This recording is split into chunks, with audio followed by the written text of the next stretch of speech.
Thanks very much for watching, as always, on a Monday night. We're live here from Rooty Hill RSL in Western Sydney. As always, we're joined by the former Labor leader and passionate man from the West. That would be none other than Mark Latham. Nice to see you, mate. Good evening, Paul. Welcome to Western Sydney. Well, pleasure to reacquaint myself with an area I know very, very well. Ed Husic is the local MP here in the seat of Chifley, in the area of Rooty Hill. Nice to see you, Ed. Thank you for having me on. Thank you. The local Liberal MP in Penrith is Stuart Ayres. How are you, sir? Great to be here, Paul. And making his way here to Rooty Hill, his second home would be David Oldfield, our broadcaster and friend who also joins us on a Monday night. Has he got his papers? I want to check his visa. He's into Western Sydney legitimately. He came up on a boat. The fact I'm not wearing a tie means I'm here legitimately. Up through the harbour and Parramatta River and then down the Rooty Hill Creek. He's been on a boat. He's got no papers. Let's send him back. All right.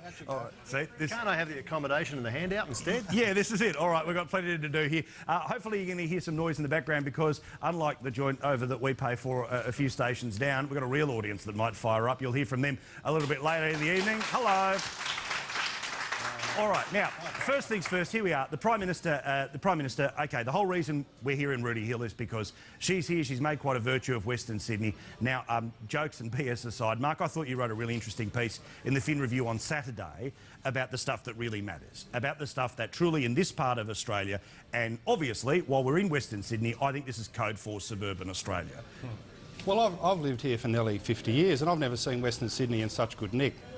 Affluence, opportunity, people going ahead, working hard, getting ahead. I've never seen it in such a good state. And why has that happened? The basic truth of this region, Paul, is that the only big good things that have happened are Labor creations. Whitlam in the 70s had the agenda for lifestyle and skills, health services, schools, universities. Keating in the 80s and 90s had the agenda for opening up the economy, finance capital for homeowners in Western Sydney. The workers got a chance to set up their own business. And while it's true, the current government hasn't been on the scale of achievement of Whitlam and Keating, the one big thing, the magnificent thing they've done for Western Sydney is to keep the interest rates down. Because if the price of capital is cheap, people can start up their businesses, they can buy their home. And you go back to the election, I remember 2004, when Howard said, and Abbott was there, they said under the Liberals the interest rates will always be lower than under Labor. Then they went up 6 times in a row. And when Howard left, the official rate was 6.75%. It's now at 3. It's now at 3. So I know people make promises about transport and all these sorts of things, but the real guts of Western Sydney is low interest rates. And who do you trust on that, on the record? You trust Labor. And you wouldn't feed these Liberals for what they've done for the region, because I can't think of a single big thing they've done for the region that the region's asked for. Well, now, maybe our friends will have some answer to that, but I'm blowed if I know after 48 years of living here. All right, well, Stuart, as the local Liberal MP, you were part of the swing that happened just before the state election and then were returned at the state election recently. What can you say against what Mr Latham's just said? Well, I think that the first thing I'd say is that the strongest level of real wages growth ever to take place in this country happened under the Howard government. And I think that's the real pinch that we're feeling at the moment. We hear a lot about cost of living as an issue, but I think the best way to describe that is people can afford things that they'd like, but they can't afford the things that they need. So, yeah, your big flat screen TV is a truckload cheaper than what it used to be, but your electricity bill is going through the roof. So you can choose not to buy the TV, but you've got to put food on the table, you've got to make sure the air conditioning's on, you've got to make sure your house works. Now, David, the politics in and around all this is that clearly the fact that if interest rates have been as good as they have been for people in Western Sydney paying off a house, electricity price rises and all the rest of it becomes the daily frustration.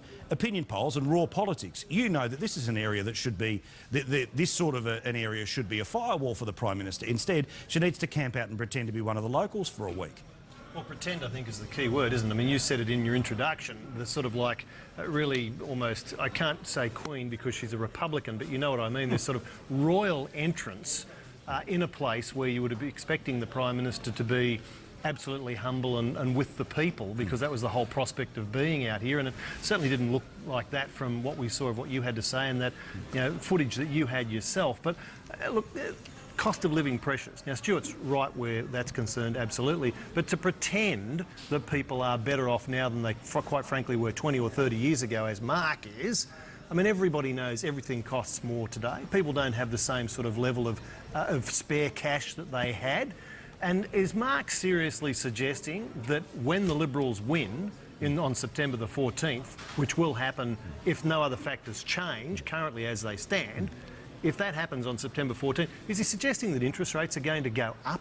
Is he really suggesting that either side is in command of interest rates? Right. Well, this is the Ed. I want to get to you in a second, but Mark has a response to that.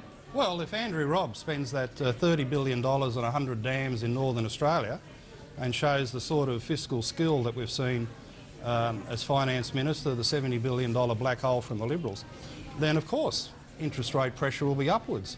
I think the whole question at the moment, David, is whether or not the media is going to stop forming the, you know, the little tunnel that they form at weddings.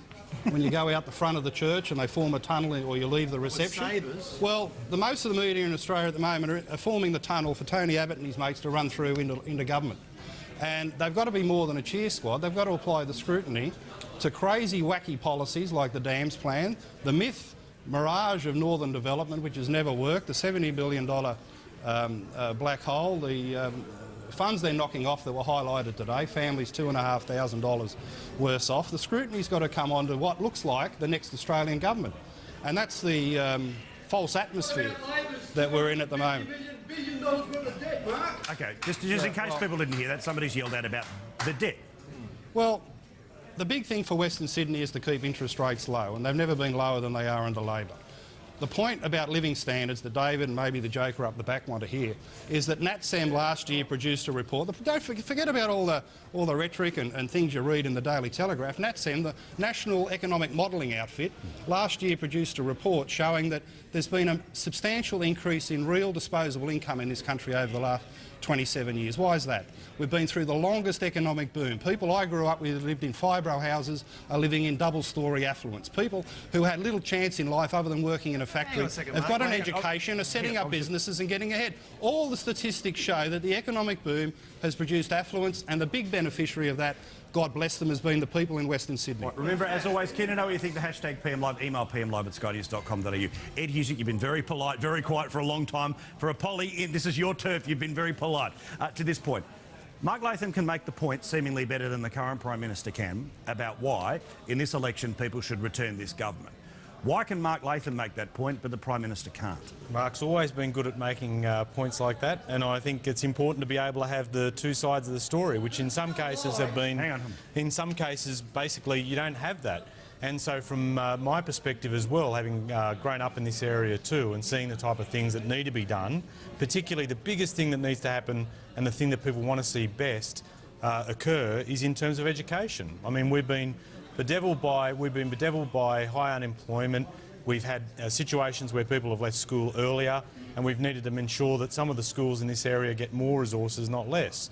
And be it through TAFEs, be it through having our own university, be it through ensuring that kids stay on in school longer, the type of things that we think are important out here, the infrastructure needs of the area, besides having the discussion about the M4 today, ensuring that the NBN actually reaches suburbs in Western Sydney sooner than other parts of Sydney. So we get infrastructure first rather than last. But, Stuart, what do you think about that? I think they've had 5 years to invest in infrastructure and they haven't built a single road. They haven't built any major infrastructure that allows us... You can't get lifts at Doonside Station. That moves... You can't get lifts at Doonside Station or Ruddy Hill Station. That moves people from work to their house and back again. That's what we want to be able to do. M7 constructed under the Howard government. That's the type of nation-building infrastructure that people of Western Sydney want to see. All right, now I want to show you something... Hang on a second, can I just make the point? So when we talk about infrastructure, like we had plans for simple infrastructure like lifts at railway stations that the O'Farrell government killed off, the first thing they did. And every time you go there, every time I go to Doonside or Ruddy Hill, I've got elderly people coming up to me saying, can't we just get a lift? So if they're going to talk about infrastructure, let's just do the simple stuff first. Yeah, I was going to say, talk to your local member, mate. We're doing pretty good in Penrith. Can I just say on the infrastructure debate, I know these guys are active and they're very good local representatives, but as a resident, can I say that a lot of this is myth? Sydney is overgrown. Sydney has failed to have the reservation of the transport corridors for the last 50 years. You're retrofitting at massive expense infrastructure into Sydney now. We've become a city of gophers. All the roads are going underground or an elevated railway through the northwest. The cost is massive, and I think we've got to come to the political reality that basically no side of politics, no level of government will solve Sydney's congestion. It's here to stay, and we're in a political cycle where Barry O'Farrell gets in saying, I'll solve all the problems. There's only a matter of time before the people work out. He can't. It's too expensive. You can't retrofit. The answers aren't there. And then he'll get turfed out with Labor making the promises. So there's a bit of a merry-go-round there. And I know they've got to say it, but the truth is it's here to stay. And quite frankly, I'm one of the many people in Sydney who's given up on congestion. You just live around it, or live around it. Yeah. All right, can you know everything at any time, not just in Sydney but around the country? Hashtag PM Live, email pmlive@skynews.com.au. Now let's run through what has been said today, including the Prime Minister, as part of an announcement about $1 billion worth of infrastructure for a road that will connect a significant one from Western Sydney, taking workers into the city. Will it ever happen? Well, probably not, because the money has more strings attached to it than in your average puppet show. But anyway, here is the Prime Minister. Have a look. I'm here for the same reasons I've come to Western Sydney in the past.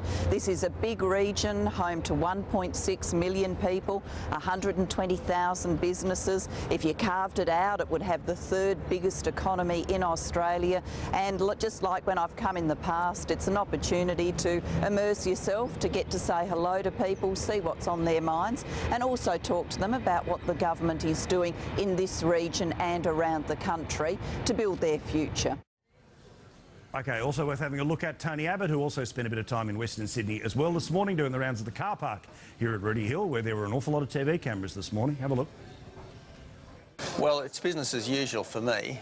I was in Sydney anyway over the weekend, so I did a couple of events in wider Sydney. I'm here this morning. I'm off to Canberra, then to Melbourne, then to Adelaide. And I am, in fact, back in Sydney later in the week, but that's what I was always going to be. I'm doing my thing. It's the Prime Minister who seems to be responding to bad polls. The last thing I'd want to do is imitate a Prime Minister who's incompetent and untrustworthy. All right, at any time, if you're keen to know what you're thinking. By the way, why do I have an empty chair here? We'll get rid of it shortly, because I'm not going to do a Clint Eastwood thing for the whole program. But if the Prime Minister would like to, she's currently having dinner, I think, in the bistro that's about 100 metres that way. Her hotel room is about 150 metres that way. Prime Minister, feel free. Anytime. Chair, I'll get a more comfortable one if you'd like, but it's here for the next hour or so. So feel free to pop on down and have a chat. Mark, clearly, the good people have decided to turn up and watch this conversation this evening are the same people who watch us on a Monday night. They're fired up. There's an animosity that seems to be here. Now, according to Sam Dastyari, the Secretary of the Labor Party here in New South Wales, he thinks that it's not because of genuine concern, but it's because of blokes like me and right-wing shock jocks that have whipped people up into a sense that things are far worse than they actually are. The experience that I've had and the same experience you've had for 48 years is you can't make people angry. They either are or they aren't of their own choice and volition, aren't they? Well, you've got to get the right sample, Paul, and a dozen people sitting up the back of Rooty Hill is minuscule compared to the 12,000 people you'd door knock in a normal election campaign. So the silent majority are not here tonight. The silent majority will have their say on the 14th of September. But what we have got in Australian politics at the moment is a level of rabid whinging, the like of which I've not seen in my lifetime. Everything that Gillard does, they'll complain. She sleeps here, they'll complain. She sleeps up the road, they'll complain. She sleeps at Kirribilli, they'll complain. I wish I had $1 for every time you've said sleepover in the last 7 days, and your mates in Talkback Radio. Can we get over the whinging and actually focus on the big issues? And 20 years from now, when in some university tutorial they're looking at the death of journalism, one of the things they'll play was the interview that Karl Stefanovic had with the Prime Minister this morning on Channel 9, when he looked like he had dog dirt on his shoe and he couldn't get out of here fast enough. But he'd done no research about the issues, no questions about health, education, interest rates, economy, all the insider carry-on about what Graham Richardson said, what the polls say, what Kevin Rudd's going to do. Your average person don't give two hoots about that. And the criticism of Gillard's stay here is a worse condemnation of the media and its focus on trivia and its insider claptrap than anything she's done. She's here trying to do her best job. The media, quite frankly, have been pathetic. But the thing is that much was made in a drop to the Financial Review of this trip. This trip wasn't just something that, just like when the Prime Minister would turn up for a few days in Brisbane or a few days in Melbourne, nothing's made of it being an occasion, an event. Nobody would care where the Prime Minister is staying. It's her own office who, in part, is too clever by half, and that's why you say things like sleepover. I'm not saying it because it's the triviality. I'm happy to discuss issues like the NBN and all of that in a second, but that's part of it. They enjoy the trivia, and they enjoy also hiding, pretending that the Prime Minister is here for a week hanging out with normal people, and you know that she's not doing it. She's going from one closed room to another closed room to another closed room. Feed it out because the media will trivialise things, the funsters get hold of it and the like. But that's what I'm saying. I can tell you from my own experience. Now, I haven't been a big rap for Gillard over the last 3 or 4 years. But I remember when she was on the backbench, her staying in my part of the world, getting out visiting disadvantaged schools. She's not on the front bench, she's a Victorian MP. I asked her up, visit disadvantaged schools, talk to people with the bum out of their pants in public housing estates, community groups trying to get ahead. And she did all that. She did all that because whatever faults the funsters want to have in the media, focusing on trivia, her heart's in the right place. And I would have thought at least people could acknowledge that. Someone who does that off the backbench, out of their state, interested in public housing, interested in the disadvantaged, interested in schooling, is not that bad a person. All right, let's have a look. This is what Sam Dastyari had to say last night while introducing the Prime Minister, and then I'll get the rest of the panel's opinion about whether the problem is as bad as it is made out to be, or whether that in and of itself is the problem, the role of the media. Here is the boss of the Labor Party in New South Wales. Have a look. Friends, whether it's the sewers of the 1970s or the broadband cables of 2013, it's always Labor that does the right thing by this region. Always the great enablers. Always building it up when the snobs and the elitists of the Liberal Party and their mates in the right-wing media keep talking it down. Now, the idea here is that those of us in the media are obsessed with flipping the Prime Minister, putting in Tony Abbott, and something has been made of the past couple of days of the idea of the elitists in the media, the snobs in the media wanting regime change and trying to move the bloke from the Northern Beaches over. David, what do you think about the role of the media? Are they creating the aggro, or are we repeating what is there?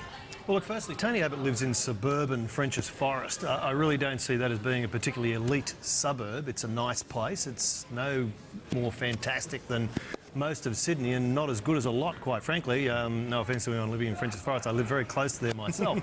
But look, no amount of what Mark has to say about, you know, Ms Gillard having her heart in the right place, which is just to the left of the centre of your chest, by the way, no amount of that is going to change the fact that people largely do not like her. Now, they've come to that view over a long period of time. It may have started with the assassination, politically so, of Kevin Rudd. It may have started there. In fact, I always thought that Julia Gillard was a much, much better Deputy Prime Minister than she was ever going to be as a Prime Minister. No matter what she does, it will be viewed cynically by people who have come to terms with the fact that they don't like her.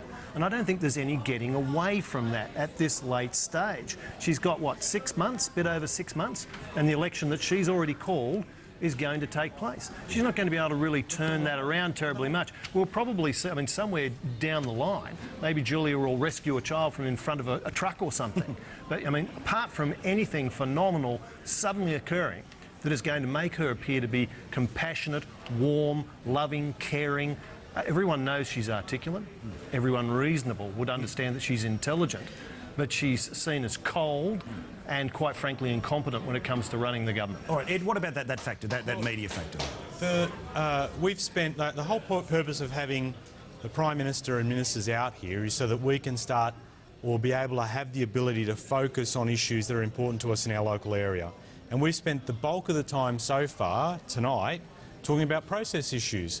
Should the article have been dropped, or should the story have been dropped in the Fin Review? An analysis about whether or not the PM's cold, or having some other jab that way. We're not talking about the issues that actually matter to people here.